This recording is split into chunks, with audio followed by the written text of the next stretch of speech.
Hi, Miles Vero here with the next series of videos. The subject today is dementia, a medical condition that impacts individuals, families, communities, and the overall socioeconomic spectrum. Millions of families struggle to understand dementia, find support, and keep life on track while work, school, and caregiving collide across generations. The global numbers keep rising, and younger adults often step in as unpaid caregivers, while older adults lose independence and face higher medical and social care needs. Health systems feel the pressure, and many communities still lack clear guidance on risk reduction and practical help.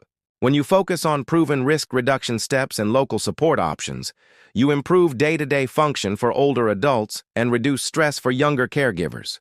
Ignore this, and families keep absorbing hidden costs and exhausting hours of care while symptoms progress faster than they need to. What's growing and who it touches. The scale of dementia worldwide, why both younger and older generations feel it, and what the next 25 years look like. Dementia already affects tens of millions and imposes over $1.3 trillion in yearly costs globally. Projections show steep growth by 2030 and beyond, which means more grandparents with cognitive decline and more adult children juggling work, kids, and unpaid care. The global bill reached about $1.3 trillion in 2019, with roughly half linked to unpaid care from family and friends, who provide around 5 hours of supervision and support per day. That time often comes from working-age adults, which interrupts earnings, careers, and schooling in multi-generational households. Women shoulder most of these hours, compounding economic inequality. Meanwhile, the total cost is on track to hit about $2.8 trillion by 2030, so the squeeze intensifies for everyone.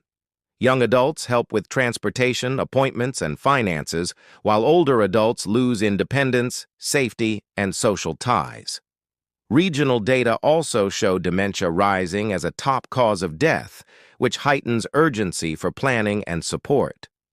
The story is not only medical, it is social, financial, and cultural across generations. Name the challenge early and map roles. List who handles meds, meals, money, and mobility, and set up a weekly huddle so no one burns out. Once the scale is clear, the next question is what those numbers mean for wallets, workplaces, and public budgets. The socio-economic hit and where relief must come from. How dementia reshapes household spending, public programs, and local services, and which levers help communities stay afloat. Families face higher out-of-pocket costs, while public payers cover a growing share of medical and long-term care. Communities that plan for home-based support and caregiver relief protect both health and livelihoods.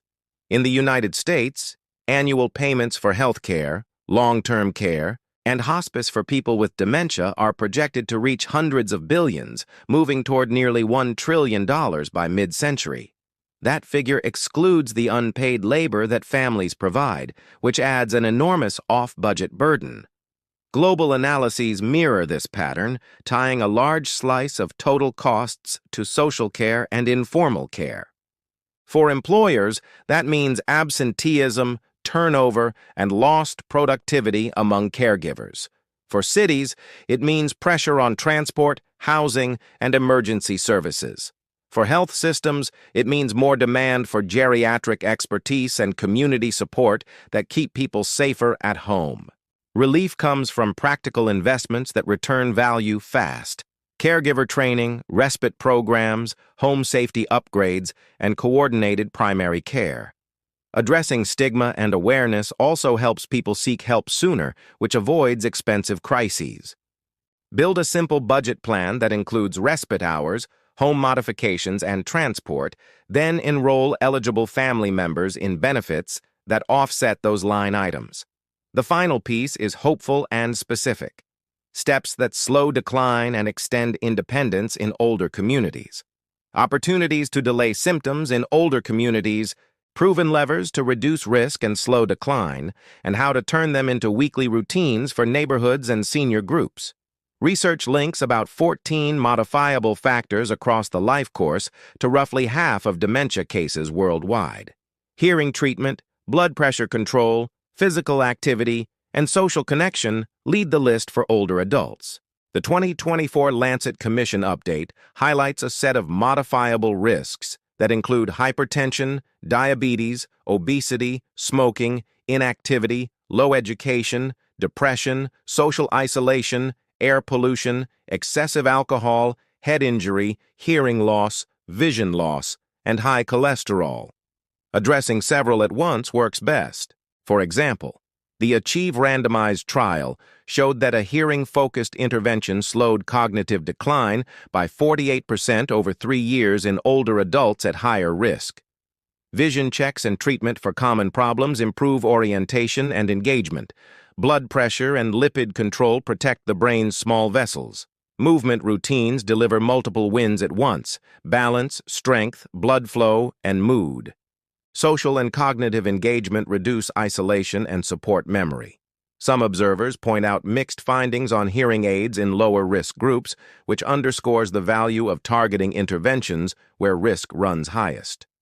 The direction is still clear for older communities seeking practical wins now. The Lancet. Build a brain health weekly in every senior center and church hall. Monday blood pressure checks, Wednesday movement class and walking club, Friday hearing and vision screening, plus a monthly medication and fall risk review. Tie these routines to caregiver training and respite, and you lift outcomes for both generations at once. Name the problem early, fund the caregiver supports, and roll out neighborhood routines that target hearing, vision, blood pressure, movement, and connection. Progress follows when those pieces line up. Subscribe for weekly, no-fluff guides on brain health, mobility, and caregiver support that older communities can put into action right now. Stay strong, stay balanced, and keep moving. Don't forget to like, share, and subscribe for more health tips designed just for you.